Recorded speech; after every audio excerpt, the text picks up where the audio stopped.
and we are here on North East Wales Metal Productions Unleashed channel on YouTube, talking to, tonight, The Human Condition, who are due to appear at Pentre Fest. Do you want to introduce yourselves, guys? I'm Nathan. I'm the singer of The Human Condition. Hi, I'm Jonathan. I'm the drummer. Now, I think... yeah, so we're 2/5 The Human Condition.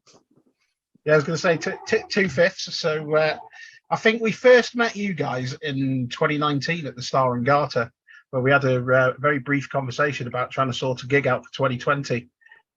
We finally got around to it. Now it's 2022 and pandemic's out of the way. So we're 2023 now.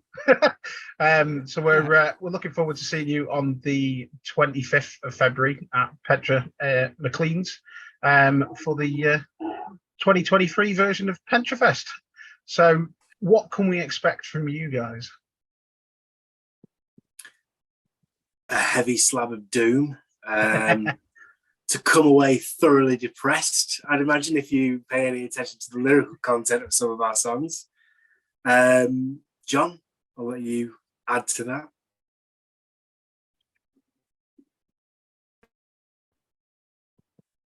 No, not really. I mean, yeah, it's just going to be, it's down-tuned, it's heavy, lots of time signature changes. They were a doom band with pretty varied influences, so there'll be a bit of faster stuff, bit of slower stuff, bit of weird stuff, all tops off by Nathan screaming his head off.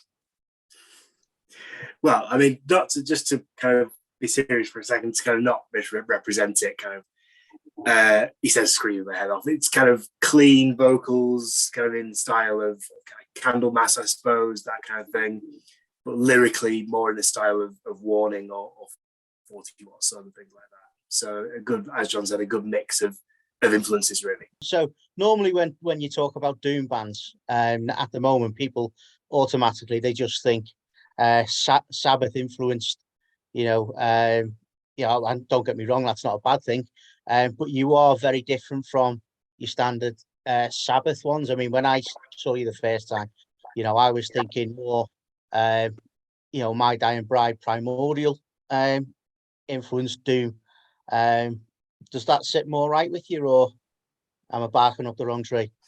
I mean, I don't know. I mean, personally, I think, Sabbath are the alpha and omega of metal, full stop. They are, and I'd say I see us as being closer to the sort of traditional doom metal bands, the sort of epic doom, the Candlemass, Solitude Eternus. Primordial are a great band as well. I quite like some of My Dying Bride stuff.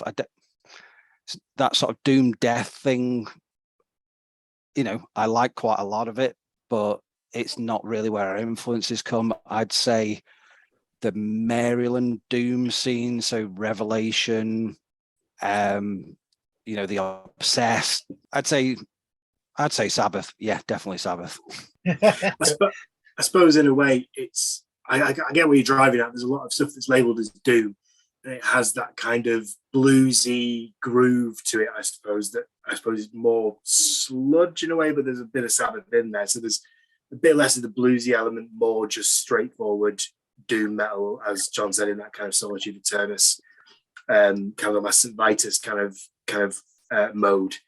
So it's more kind of, a bit more straight down the line, a bit of the blues taken out of there, I suppose. But it still crops up every now and then. Yeah, and I mean, that kind of links to the obvious influences question, which I'm sure is in there anyway. So, I mean, when I started the band and started writing, so it was not just the doom metal side of things that I wanted to do. I also wanted to get the more sort of progressive things. So I'm a big fan of bands like Psychotic Waltz, Dream Theater, all this kind of side of thing, Fate's Warning.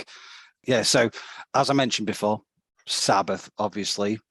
So I sort of started my playing metal in general in a doom metal band, a more epic doom band that also had that sort of My Dying Bride influences that were called Unsilence. I played in that band for a long time. but all I wanted to sort of add to that, and then I joined another band called The River, who were much more on the Sabbath style, but also a kind of, I guess, almost post-rock feel to it as well. So the sort of and then sort of melded those two together, but then added a lot of sort of what I felt were more sort of progressive influences. So Queensryche, with Jeff Tate, Psychotic Waltz, Dream Theater, etc. So that kind of comes in the sort of slightly odd chords and time signatures. Oddly made up when it comes to the chords, at least. Yeah, absolutely. I mean, it's not an easy one for the guitarist, because it's not. I don't write the guitar parts in a usual way, because I'm not really a guitarist. And then there's another band that was a huge influence is probably Revelation. Don't know if you know Revelation. They've been through several lineups, but they did an album called Yet So Far, and then another collection of demos called Frozen Mask, and that was a huge influence for me. And a lot of people in the scene, when they're listening to it, they can certainly hear a lot of that, certainly in the chords and how the songs are structured. Nathan, can you tell us a little bit about your vocal styles then, and where you get your actual influence from while you're going for it? Yeah, it's something that's evolved over the years. When I joined this band, what was it, 13 years ago now, something like that. Well, 13, 14 years ago. I was 16 years old, so I suppose I hadn't quite arrived at my own sound and my own style at that point, and my voice has developed and changed over the years. But I suppose biggest influences, though not always evidence in the way I sing for The Human Condition, my biggest influence is Rob Halford. The man's my hero. I suppose more evident in The Human Condition stuff, Jeff Tate, people like Messiah Marklin, Ronnie James Dio. A few kind of the standard answers there, but then some that's maybe not quite as expected. But Jeff Tate's been a big one in the last kind of 5-6 years when it comes to developing my voice. Jeff Tate's been a huge influence.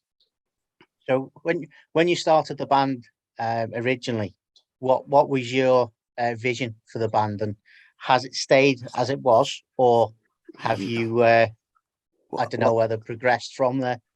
I mean, originally, so as I mentioned, I was in these two bands previously, and I left The River in about 2005 because I just had a baby. And so I couldn't really commit to being in a band, and I moved to sort of the other end of the country as well. And I started writing songs just when, sitting up with a baby late into the early hours. And I didn't think I would have time again to do a band. So originally my idea was that this would just be a studio only thing. And I'd mainly have the odd, I was actually thinking of having guest vocalists, like different vocalists from bands that I liked, to sing on it. And then I thought, well, I'll see, I'm not really good enough guitarist to be the guitarist. So I called Kieran, who's been in the band since the start. And he was in On Silence for me. So I've been playing in bands with him since 1996. So, that was a fairly obvious one. And again, we were just thinking we'd just do it studio. But then, as time went on, I wanted to play live. I wanted to put a proper band together. We got Nathan in. And I'd say there's certainly a progression when it became a proper band, with other people putting ideas in, other people saying, no, that's rubbish. No, that's really good. Do more of that. And and I think, the first album was quite a long time ago. There's definitely been a progression from there. 95, if not 100% of the songs you'll hear at Pentre Fest will be new songs, not on the album. Not because we don't like them, but we've been playing them for a very long time, and the new stuff's better, in our opinion. So the new stuff, have you got a release plan for that? Is it been recorded, or is it just still in the works? Well, COVID has played its merry way a lot with the recording. You know, we've had several recording sessions cancelled, you know, for various people being ill, various people having COVID, other things. We're due to start recording at the end of this month. Yeah, no, we had a conversation the other night with Ward 16 actually, who headlining the Friday, and they were saying about because they're kind of a stage show that goes along with the recordings. They had all the recordings ready, kind of 2020, but then the stage show was sort of there, and they couldn't use it until like the end of 2021. So it's been a big influence on the way bands have done things. Have you gone back and changed anything that you would have done before lockdown, and then since the lockdown influence, have you amended anything since then, or has it all pretty much stayed how you expected it? I think certain songs have evolved a little bit, haven't they? I don't think there's not been any kind of major rewrites, because I suppose we haven't had much time for that, because there's been lineup changes as well.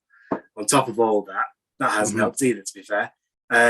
So we're kind of more settled now, but there's been the odd little bit, kind of a little bit of evolution in some of the songs and changes here and there. But I think 95% intact from what they were pre-COVID, I would say. Yeah, whether we'll mess around with them as soon as we get to the studio is another thing. That usually happens, doesn't it, Nathan? You do have history. You know, in fact, there was when we recorded, was it the demo? Yeah, I think it was the demo. I was in the car with Jon, and he said, I'm changing the ending of this song entirely. So this is what I want you to do. So it was literally on the day. We'd been playing this song one particular way, finishing it vocally that particular way for 3 years probably by that point. And he tells me on the fly I'm going to relearn the entire back end of it that day. So yeah, Napoleon, thanks for that. Appreciate it. So when it comes to the songs then, you know, the way that's just come across is like you're in total control, Jon. And it's like what I say goes. You know, I'm Mega Dave. You do the. So I'm going to disagree, but Nathan obviously will. No.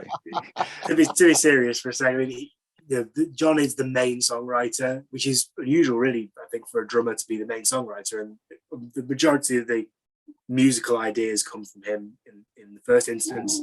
A lot of the lyrics as well, but then there's a few songs where I've written lyrics. And then I suppose as well, when Jon does write the lyrics and does write the melody, Jon will be the first to say he's not a singer.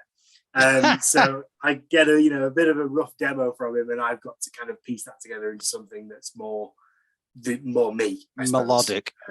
Something that's actually got a tune. Yeah.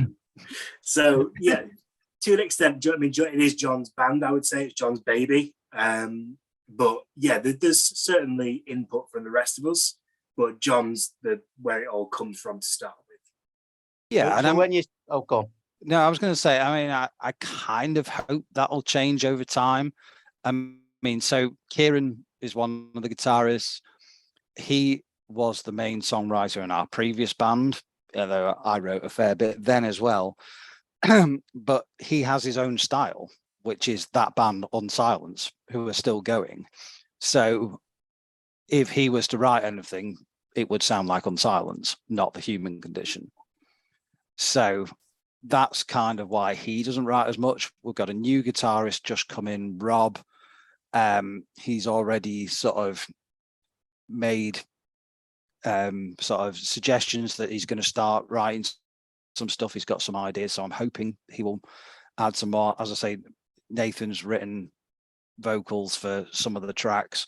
I hope that will continue, because it usually comes out better when, you know, someone's writing for their own range straight away, you know, and for their own voice. I'm trying to make an approximation of what I think it will sound like with Nathan singing. So yeah, it's not by design, but yeah, up to now it's been mainly my songs. But so then they do change when they come in, though. You know, people say maybe not that bit. Yeah, maybe change that. So when you start in the writing process, obviously, if you're the drummer and you've said yourself you're not really a guitar player, so it must be pretty difficult to just start with just the drums, because normally So songwriters will come with from somewhere else. yeah, I mean, it's possible that one of the reasons the songs sound different is because I'm not writing it from a sort of standard guitarist. So as background, I mean, I do play the guitar. I don't play it well. I've never learned, I don't really know what notes the strings are, let alone what notes they are up the fretboard, so I know what we're tuned to roughly, but then I quickly forget what the strings are. So I do write on the guitar, and it's normally, me just sitting in my little man cave type thing, strumming away on electric guitar, but not plugged in. And I do that deliberately because I think when you're playing with distortion and all the effects, it's easier to make something sound good, but for it to sound really good when it's just you playing an unplugged guitar, then it's going to sound so much better when it's plugged in. So I kind of think that's a way of finding out if it's a good riff or not. Does it sound good when it's just you strumming away with no effects or anything on? Right. So then you've got that bass, and then what you do, you send it off to Nathan, or you have some of the other guys come in and you all sit there and discuss it. So I try and do like a really rough demo or a video of me playing it, send that to the guitarist. We normally work it together instrumentally until either I write the lyrics or Nathan does. So it comes to the point where either Nathan will say, I've got ideas for this one. If he doesn't, eventually I'll think, well, I suppose I better write something then. So it's not normally by choice. There's only a few where I've got an idea for this, I want to do the lyrics. Normally I try and avoid it because it's hard. And it takes a long time to write a song that's emotionally involved, should I say, that doesn't come across sounding like crap sixth form poetry. Yeah, and then if you are doing it, if you're doing it from a genuine place as well, that's hard because a lot of the songs that we write deal with kind of the ways that people mess up, the ways that people get things right, deal with things that have gone on in our own lives in a kind of detached way, I suppose. That can be difficult to write about. There's a song on the first album which is about how I felt when my granddad had Alzheimer's. There's songs on this album that are about relationships and things that we've all been through. So in that sense, writing lyrics is hard because you've got to kind of come from a really difficult place sometimes. And yeah, as Jon said, if you aren't writing about something that means something to you, then that's equally hard because you've got to try and make it sound genuine when it's potentially not. So yeah, lyrics are hard. Agreed. Yeah. It's by far my least favorite part of the songwriting experience is writing actual lyrics. But, I do it. And that the lyrics normally come after everything else, do they? Yeah. I mean, certainly for a couple of the songs on this album, I've had a song title before the song. I've had a few song titles and sort of concepts where I've thought, you know what, that's a really good idea for a song.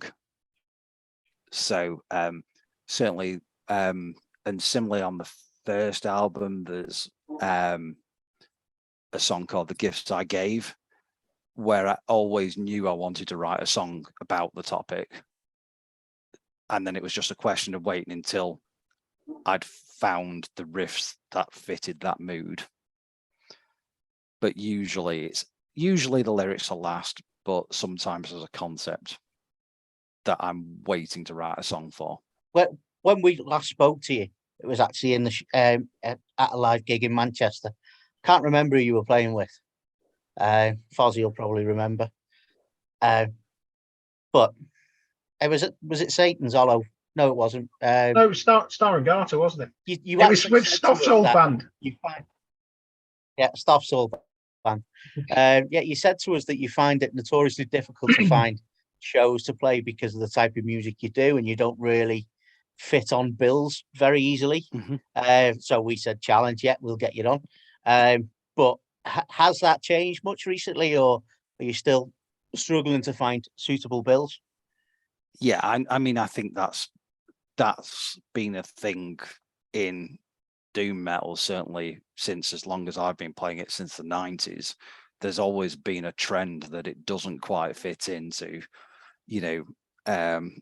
and what is called doom it's a broad church, shall we say, and it doesn't mean that every band that is a doom metal band's going to work together or fit the bill. I mean, back in the 90s, it used to be that a doom metal band could sound like My Dying Bride, or they could be like a full-on stoner band like Acrimony or something. And now it's more likely that the doom metal band will be more of a sludge band, where they've possibly got more in common with a hardcore band than they do with us. So it's, we fall between the traditional heavy metal crowd and the what might be doom or not, depending on your viewpoint, crowd. You say that's fair, Nathan? Yeah. We've had some good gigs recently. I say recently, one of them was pre-COVID, I think. But I mean, John mentioned the River earlier on. Good friends of ours. We played a couple of gigs with them. We're always a good fit with them, I think. We played again. We mentioned the sludgy bands, but some of them do work. That last gig we did with River in Worcester. It was with a band called At War with the Sun from down from that way, who were brilliant, and that really worked because they have a similar kind of intensity, although it's a very different kind of sound overall. But yeah, it is difficult to find the right bill, because there's always going to be people who will love you, and there's always going to be people who will just be completely and utterly perplexed and won't know why we're there. So yeah, it's a difficult balancing act. I mean, it's better now than it was. I can imagine there's a lot of thought that goes into doom metal and writing doom metal songs. I think I'd agree with that. I wouldn't belittle the other genres, but there's technical and then there's technical. Yeah, I mean, in terms, in terms of sort of musicianship and things, that there are certainly doom metal bands who really do push, that side of things very hard. Some that have got, some amazing players. I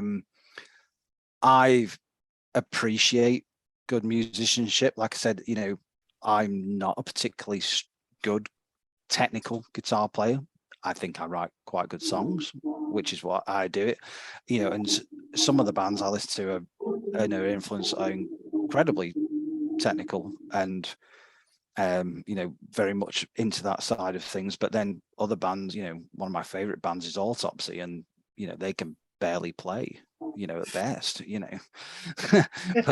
but they write great music, whereas certainly there's a very little known UK band who started off as a doom metal band and then became more of a progressive band called Sears Tear, and they were only around for a bit in the 90s, but they really pushed that aspect of things. Lots of odd time signatures, lots of really technical guitar parts, and the drums were out of this world, and the singer was amazing. No one really knows about them, but I did at the time. I was friends with the singer, and they're a huge influence as well. And you're right, by nature, the lyrics almost have to be slightly more thoughtful, just because of the genre. I mean, even whether that you're one of the bands that come like Reverend Bizarre or something, or Candlemass, who are going more for the sort of historical or supernatural, even, the sort of occult side of things, it's still quite in depth. The bands do go like that. And then you've got the bands like Warning, and I guess us to an extent as well, who go for the more sort of emotional side of things. It has to be quite almost, I'm hesitant to say highbrow, but I guess it is more than the party, smoke weed, and get drunk. Yeah. Thing. I mean, don't know. You'll want to edit this out, but when you said more emotional, I just thought emo doom. That's the new genre, isn't it? Well, that's 100% not us. But there's a reason John's beard is so long. He's got to have a lot of it to stroke while he's writing all this intelligent music. Yeah, I'm just basically pulling it that long. Yeah, I mean, the emotional side of things. I mean, obviously Nathan may have a different view from the songs, the lyrics that he's written. Although the music's going to make it sound depressing, I've tried quite hard, certainly on this next album, to almost have a positive spin to the music, to the lyrics. Then they're actually more about how it's like a self-help manual in a doom metal way, about how you can help yourself, how you can get through hard times. So it's less about wallowing in the sadness and emotion, but more about how can you come out the other side. So yeah, definitely agree. So there you go, a positive spin on a depressing subject. Do you want to elaborate on that, Nathan, and say, is that similar to way you're writing your lyrics and stuff, or is that different?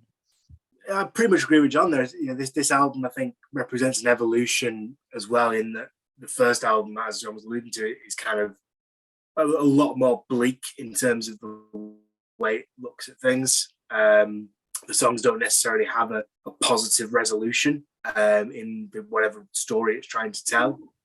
In prime example, there's a song on that album called My Will Has Gone, which is just literally about a man who is just his lowest ebb. I think your main influence in that, John, was World War I in the trenches, and it is, as the subject always kind of has to be, it was bleak.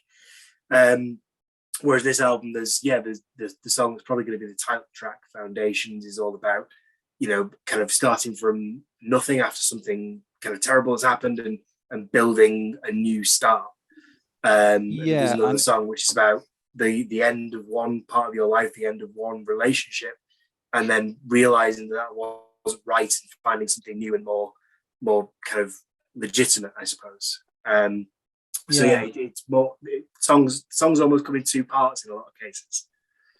Certainly the title track on this new album, Foundations, I kind of, it was more about, if you have built strong foundations when things are well, because it's very easy, when things are going all right in your life, to just enjoy it and just carry on and not think about things could go wrong.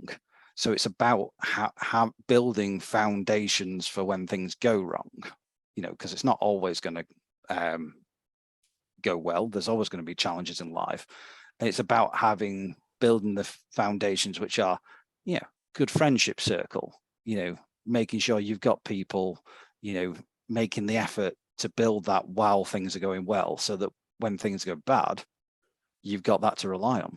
And you've got those people and those things around you, stuff like making sure you look after yourself, being fit and healthy, making sure that you're not, absolutely, so that when things go wrong, you've got that strength and those people around you to build you back up again. It's a great message. Yeah. So everyone, off to the gym. Let's go. Yeah, well, we'll finish this up with 20 minutes of star jumps.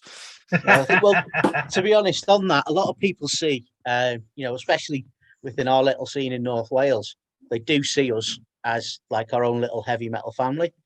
And, we do try and look out for each other and give each other, the help when they're needed. So it is kind of a message that resonates with, or should resonate with, a lot of people. We like to be, the foundation for a lot of people who come to our shows and stuff, and we try to get that family message out there. Absolutely. I mean, so you're right, that family, that those foundations can be anything, you know, like you say, it can be your mates at gigs, it can be, you know, wherever, you know. So yeah, good on you. Absolutely. I think it's something that you find across, you know, different parts of the metal scene generally. I think it's a group of people normally that look out for each other, whether that's, you know, picking someone up in the pit or picking them up emotionally. I suppose there's always that kind of support network there in any kind of you know, heavy metal community. So it's great to hear that it's going to be the same when we get to Pentre Fest. Yeah, I think you're going to be well received, because I know you've probably the furthest out there band on the bill, shall we say, right. From that point of view. But there's going to be a lot used of to people be there outsiders like that. That's the I think the guys that are there are going to well receive you, because I know there's a lot of people that are interested to see you guys again, because I think there's a couple of people when we saw you last time that were with us that will be at Pentre Fest that you'll recognise. But yeah, I think probably Nick Gregory is the one that stands with me, that I think has followed you guys for a while, that used to do Impact Zone on Radio Deeside round by us, and he will be he'll be very keen to hear the new music, I think, because he's talked to me in the past about your old album. From, was it 2015 you released the first album? Yeah. I Yeah. think so. Yeah. So he'll be at Pentre Fest, and I think he'll be excited to hear the new stuff as well. So it's yeah, I mean, it's exciting to hear that you've got a nice little scene going down there. You know, North Wales is somewhere that's pretty close to my heart. You know, I went to university in Bangor, and I spent a lot of time in the area. I ended up getting married in North Wales just because we love the area so much. So it's nice to hear that. Well, there will be someone else from Bangor University there as well. So. Oh, right, nice. Yeah, I mean, there was no metal scene when I was there. This was there wasn't when we. I mean, I don't know how old you are. He's mid-40s. Well, yeah, mid-40s. So, one of my closest friends, Cavey, he went to Bangor, and I spent a lot of time in Bangor drinking with him when he was there. So, you know, I'm sure you can catch up and talk tales of the frith when you were drinking in there or whatever it was. Oh my God, yeah, definitely. Yeah. So, oh my God. Yeah.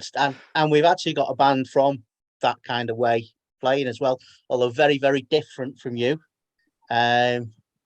Lullaby for a Unicorn. Very different. They're from Bangor, Anglesey way. All right, nice. So yeah, there's people coming from all kinds of places. Now, just to bring that up, as it just came up in conversation. So there is a lot of variation on the bill. So what can people expect from you when you may be going on after?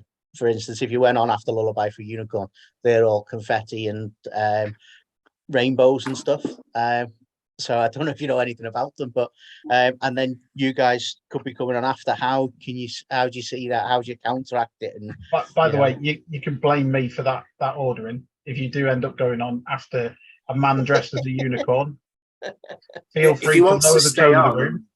I'm just upset because it means we have to think of new stage clothes now, because we were going to do unicorns. You spent so long with those bits of paper, didn't you, making them into trying to literally. I've got it's very all upsetting. That glitter's going to have to go back to the hobby store. No, wait, it's all right. I use that this weekend. It's fine. Yeah, I mean, we just go and we do our thing. We make we make a lot of noise. We keep it, you know, it's gonna be sort of bassy rumbling. Your pint, hold on to your pint glasses as they like vibrate across the table. Yeah, you know. I actually hope you find the bass note, because it's an old working men's club. There is a resonance to the room.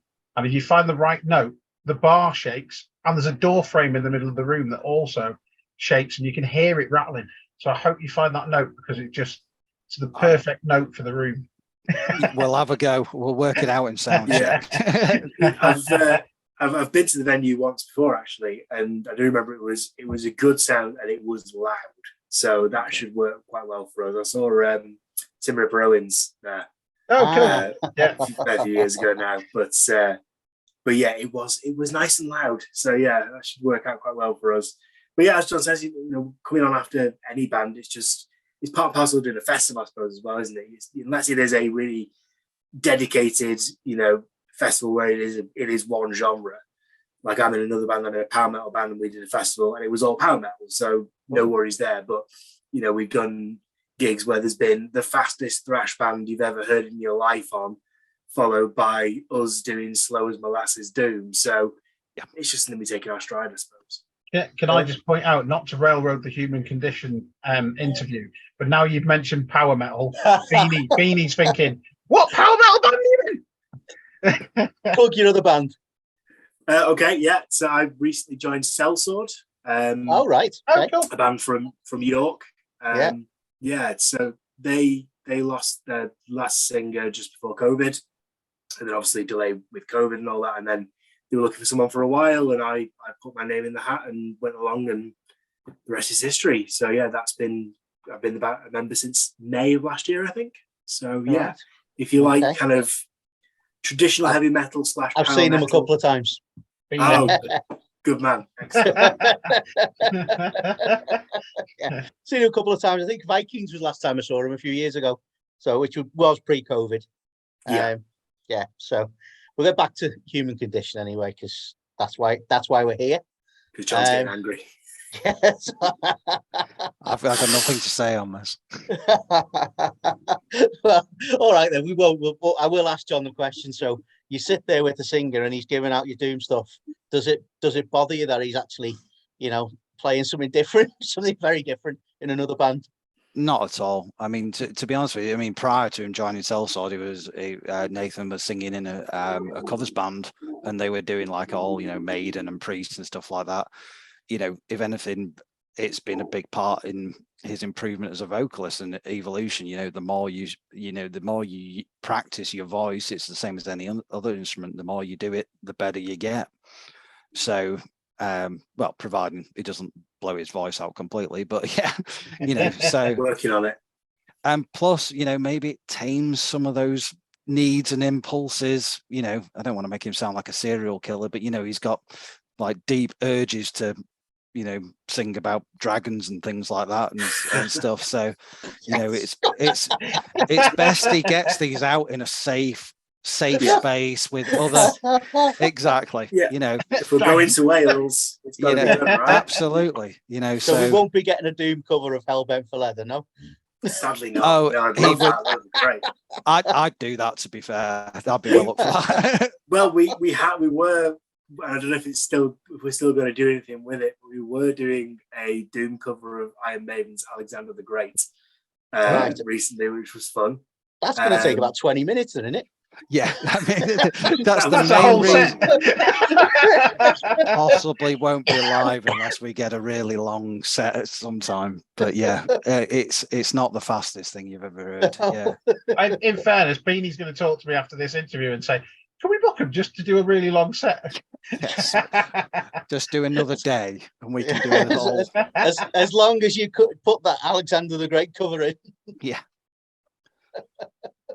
Do one set one day that's entirely slowed down Iron Maiden, and then do a set of our own stuff the other day. How's that? I like that. Yeah. That's one for next year, isn't it? Next year, yeah. Next year. So, as your first gig of the year is Pentre Fest, what's your second gig of the year? Have you decided yet? No, we're still talking. Recording the album has to be like the major priority. We need to get that sorted, get that all released, and then we can really work on doing a lot of gigs to promote it. We don't gig a lot. We're not going to be doing 100 gigs a year. There aren't enough gigs for us to play at. Really for that, and we've all got jobs, families, and things like that. So yeah, we'll concentrate on getting this album done, get it out, and then we've got some things lined up for the end of the year, but I think we'd like to get some stuff in the middle.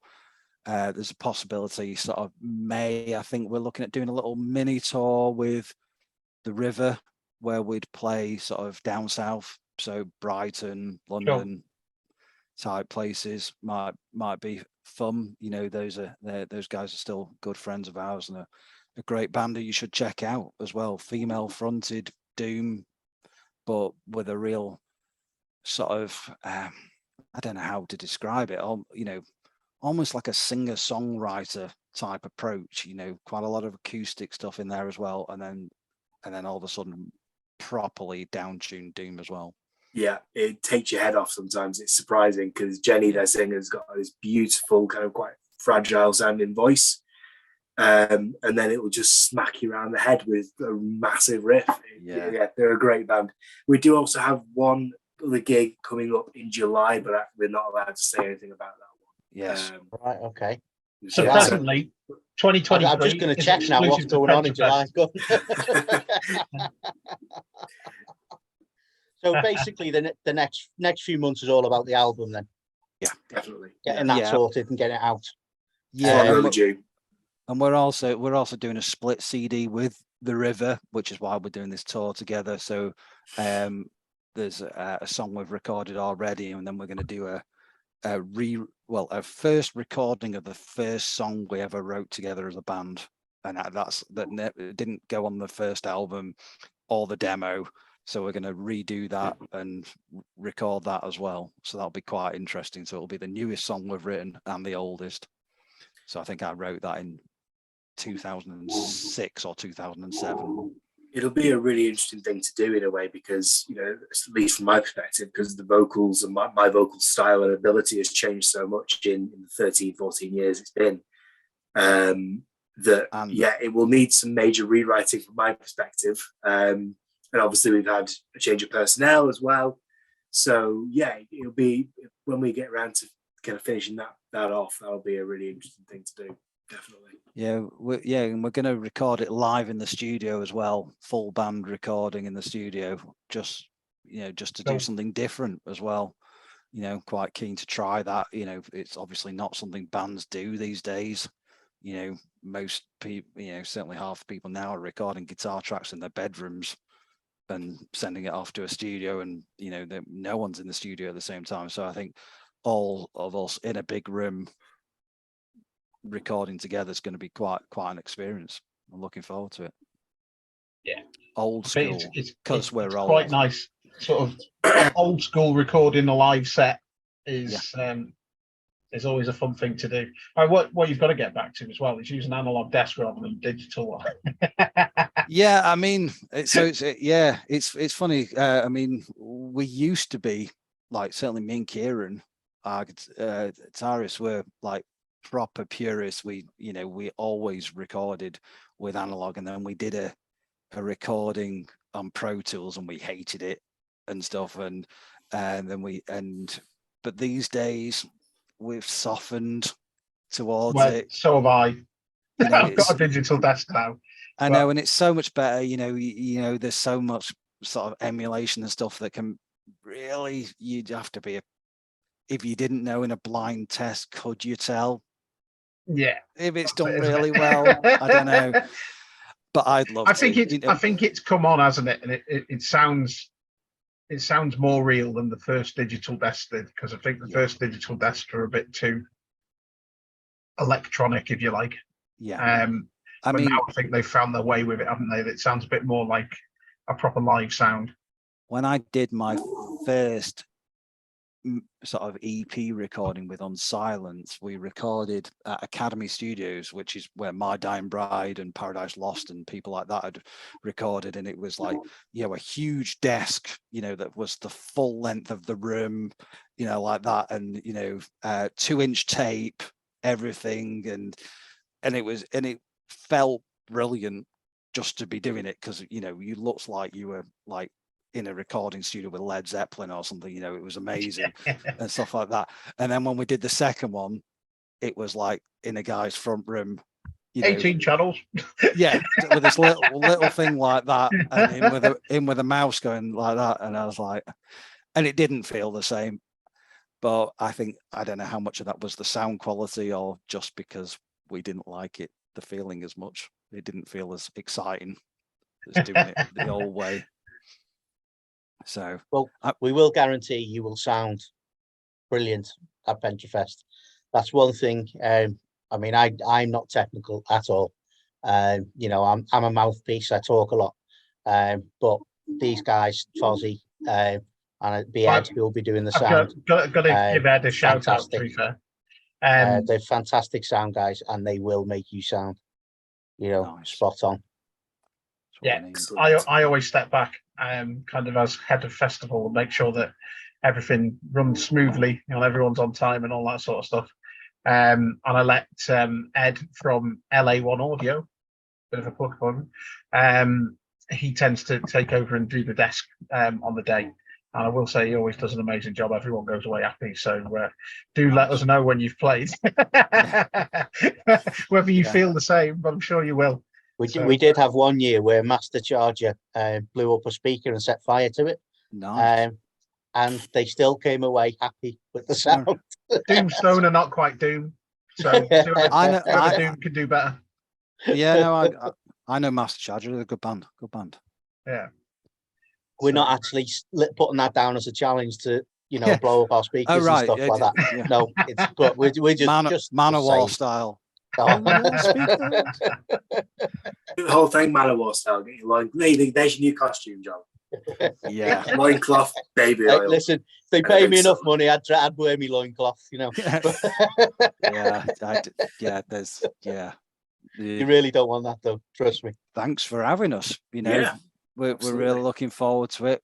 I like to play on a varied bill. You know, I like to hear the other bands. You know, I like, and as I mentioned, you know, North Wales is a place close to my heart. You know, I love the place. So, yeah, we can't wait. It's gonna be great.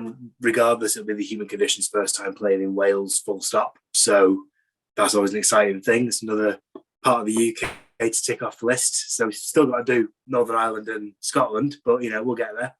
But yeah, looking forward to it. And yeah, as John said, thank you for having us. We look forward to it. So yeah, this is a song from our first album, Pathways, which was released in 2015, and it's called 22 Years.